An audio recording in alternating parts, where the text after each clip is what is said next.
దర్శకరత్న దాసరి నారాయణరావు పక్కన నేను, నటశేఖర కృష్ణ పక్కన నేను, నూతన ప్రసాద్ పక్కన నేను, జయప్రద పక్కన నేను, శరత్ బాబు పక్కన నేను, రాల్ఫెల్లి పక్కన నేను. రాజకీయ నాయకుల సీట్ల సంగతి ఏంది, సినిమా నాయకుల కాల్ సీట్ల సంగతి ఏంది మొఖం చూసి చెప్తా. 100 నోటు ఉందా? 100 100 కుర్రో 100 కనకం చేస్తావు. బురదగుంటలో చేపలు పట్టేటోళ్ళ జాతకాలు చెప్పను నేను. కస్మి కరాకండి, జస్మి జరాజండి, రథంబు జరాజక్, బడంబు బడబక్. ఓరు తండ్రి, కోయి భాషలో శాపనార్థాలు పెడతాడు. ఇదిగో ఇదిగో 5 అడ్డ దిగల హనుమంతు అన్నం తింటాడు, కక్కిన కూడు కాదు. పొరపాటైపోయింది నాయన. ఇదిగో తీసుకో. అట్టరాదారికి ఏంటి చూస్తున్నావు? మంచిదా కోయంబత్తూరా అని చెప్పినా కదా. తొక్కేది చక్రం, బుద్ధి వక్రం. మనసు మంచిదే కానీ గుణమే జరాజక్. మహాప్రభు, బుద్ధి పొరపాటైపోయింది. ఇక తిట్టకు, జాతకం చెప్పు. నా ముఖం ఎలా ఉంది? మొఖానికేం చక్కగుంది, తుమ్మ చెట్ల మధ్య సందమామల్లే. సరే చెప్తుండ ఈను. కొండదేవర తల్లి సత్యమైన వాక్కు వలకాలే.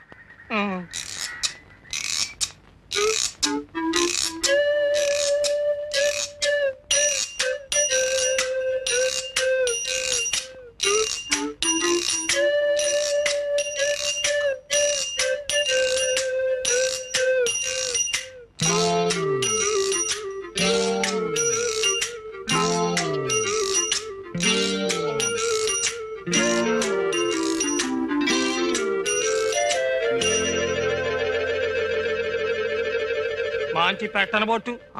పెట్టంటే కన్య, కానీ ఆ పెట్టకు కుడి తొడ మీద కుంకుడు కిందంత పుట్టుమచ్చ ఉండాలి. దొరికిందో నీ చక్రం తిరిగిందే. ఇక నువ్వు కానీ ఈ ఊళ్ళో ఏ పిల్లకుందని వెతకను? ఒడుపుని ఏ చెప్తా ఇనుకో. ఆడోళ్లలో 4 జాతులు ఉన్నాయి, పద్మిని, హస్తిని, చిత్తిని, శంఖిని. అందులో పద్మిని జాతి పెట్టనబొట్టు. దాని చూపు తీరే ఏరుంటది. పెద్ద పెద్ద కళ్ళుంటాయి, చక్కటి పళ్ళుంటాయి, ఒళ్ళు తెల్లగుంటది, మనసు జిల్లుగుంటది. దొరికిందో నీ సుడి తిరిగిందే. నువ్వు భూమి మీద ఉండవు, విమానంలో పోతావు. నువ్వు పట్టిందల్లా బంగారం అవుద్ది, ముట్టిందల్లా ముత్యం అవుద్ది. కానీ పుట్టు మచ్చ ఉండాలి, లేదా మసైపోతావు. మరి చిక్కిందో నువ్వు లక్షాధికారివే. మహారాజు యోగం ఉన్నది నీకు.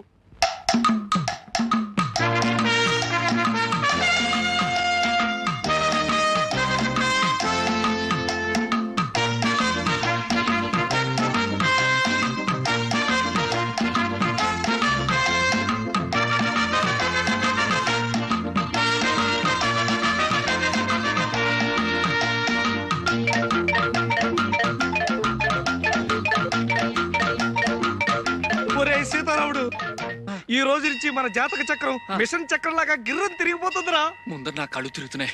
విషయం చెప్పు గురు. చెబుతాన్రా. పుట్టుమచ్చ, రంభా స్తంభాలు. ఓరి నాయనో, ఈ రోజు నుంచి నేను మహారాజు, నువ్వు మహామంత్రి, మన బట్ల సత్తిగాడి సేనాధిపతి. నిజమా? అయితే సేనాపతి బట్టలు అమ్ముకోవచ్చా? అర్ధరాజ్యం ఇచ్చినా అడుక్కు తినే చెప్ప కడుక్కుని దాచుకున్నా అంట నీలాంటాడే. ముందర విషయం ఏంటో చెప్పు గురు. చెబుతాన్రా. పుట్టుమచ్చ, కుడి తోడ మీద పుట్టుమచ్చ ఉన్న అమ్మాయిని పెళ్లి చేసుకుంటే మన జాతకమే మారిపోతుందట్రా. వెంకటరత్నం సంగతి మర్చిపోయావు గురు.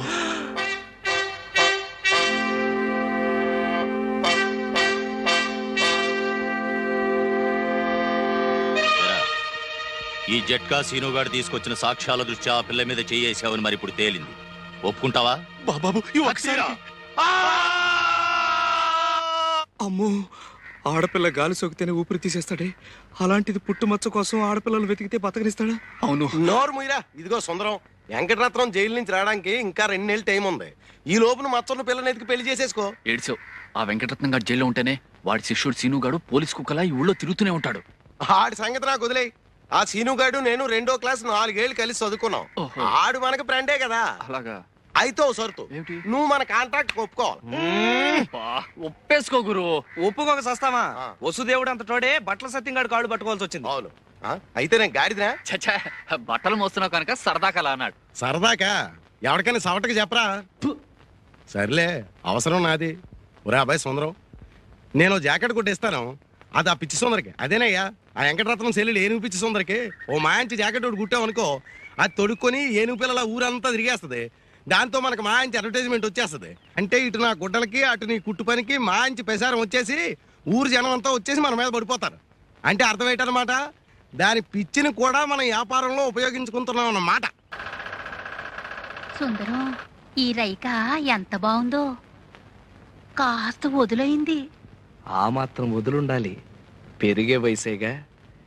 ఈ జాకెట్లో నువ్వు అచ్చం సినిమా స్టార్లా ఉన్నావు. నిజమే, అంతా అంటున్నారు. ఇట్లాంటి జాకెట్ 4 కుట్టి పెట్టవు? 4 ఏం కర్మ, 7 వారాల నగల్లాగా 7 వారాల జాకెట్లు కుట్టి పెడతాను. మరి నాకేమిస్తావు? నాగమండి దగ్గర ఏముంది, బొండారు కొబ్బరి పీచు తప్ప. అలా కాదు, నాగమణి చేత్తో చేసిన చేపల పులుసు తింటే స్వర్గానికి బెత్తెడు దూరంలో ఉంటావని. ఎవరు చెప్తా? ఎవరేంటి, కోనసీమంతా కోడే కూస్తుంటేను. అంత మనసైతే రాత్రి భోజనానికి రండి మీరిద్దరు. ఇద్దరునా? ఎందుకు? నేను ఒక్కడే వస్తా. రాత్రిపూట వాడు ఉపవాసాలు చేస్తున్నాడు. నేనా? ఉపవాసాలా? ఎందుకు? ఎందుకేమిట్రా? పిచ్చి తగ్గితే ఉపవాసాలు చేస్తానని అంతర్వేది నరసింహ స్వామికి నేను మొక్కలా? నాగమణి నువ్వెళ్ళు, నేనొస్తా. రాకపోయావో? అబ్బే వస్తా. నాకు పిచ్చా?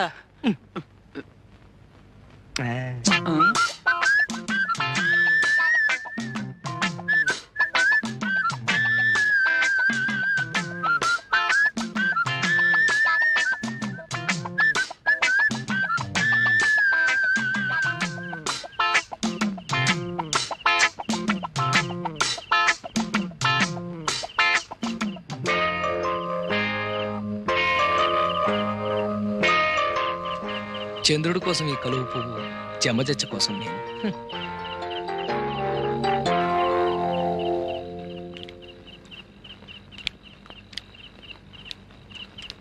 ఏది నోరు తెరు. అబ్బా, ఎంత ఎర్రగా పండిందో. అంటే నీకు పెళ్ళాం మీద ప్రేమ ఎక్కువ అన్నమాట. నీ నాలుగు కూడా ఎర్రబడింది అంటే నీకు కూడా మొగుడు మీద. ఛీ, ఓ సుందరం. ఇప్పుడు నాలుకే కాదు, బుగ్గలు కూడా ఎర్రబడ్డాయి. అది సరే, ఇప్పుడు నీకెన్నేళ్ళు? పోన్ నేను చెప్పనా, 19. అట్ట కనిపిస్తున్నానా? అసలు ఈ గౌన్ వేసుకున్నావంటే 12. కవునా? నైట్ గౌను విదేశాల్లో దొరసానములు వేసుకుంటారు. అయితే రేపు సంతకేసుకెళ్ళిపోనా? సంతక? అమ్మో సంతక, జనాలంతా పడి చేస్తారు. ఇది పడుకోబోయేటప్పుడు వేసుకోవాలి, అప్పుడు బోల్డ్ అని ఇంగ్లీష్ కళ్ళొస్తాయి. అసలు ఇంగ్లీష్ సినిమాల్లో ఎలిజబెత్ అని ఒక యాక్టర్ ఉండేది. అలాగా? అది వేసుకున్న గౌన్ చూసి జనాలంతా ఎర్రెత్తిపోయేవాళ్ళంట. ఆ? అది యాక్ట్ చేసిన సినిమాలు ఏడాది కొద్దీ ఆడేసాయి. తనంత గొప్పదాని అవడానికి కారణం ఆ గౌనేనని అది కుట్టిన టైలర్ ని పెళ్లి చేసుకుని తను ఎలిజబెత్ టైలర్ అయిపోయింది. ఆ? సరిపోయిందో లేదో చూసుకో. ఆ. పోనీ నన్ను తొడగమంటావా? ఛీ, సిగ్గు లేకపోతే సరి.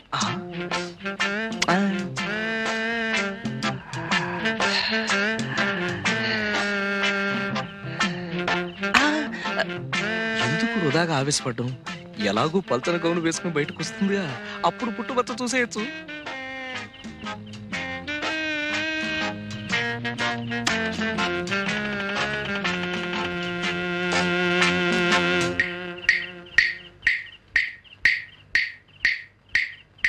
ఎలా ఉన్నాను?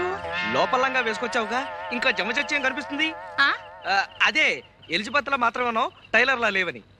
ఏంటో సుందరం? అది అదే అది జమజా.